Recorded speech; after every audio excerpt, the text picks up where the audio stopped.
الفنان المغربي رفيق بوكا في اخر ظهور ليه كيحذر المتابعين ديالو بانه ما عندوش كونت فيسبوك وبان داك الحساب السيرتيفي ماشي ديالو وبينه وبين السياسه غير الخير والاحسان. ميزامي كلشي مزيان ترونكيل، والله تا خوكم رفيق بوكا طالع لي واحد الدم، حيت واحد الكلب، واحد المتسخ، واحد المتعفن واخد كونت دير كونت فيسبوك بسميتو مسيرتيفييه، ما عرفت كيدير ليها وكيلوح في العباد ديال القمار وديال ما عرفت شنو هو، وداك الشيء كامل تسامحت معاه وتساهلت معاه وقلت ليه دبر راسك.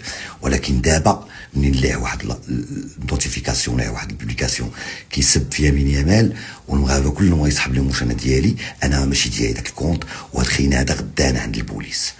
الوغ اي واحد فيكم الدراري كسوا سيفيل ولا بوليس قدروا يعاونوني في هذا البلان نستوب بهذا الكلب هذا، لان خرج لي على السمعه ديالي وماشي انا. هذاك الكونت فيسبوك اللي سيرتيفي ماشي ديالي، انا غنعاود نقولها مليون مره، وغدا انا عند البوليس والله ما غنتزاقل معاه.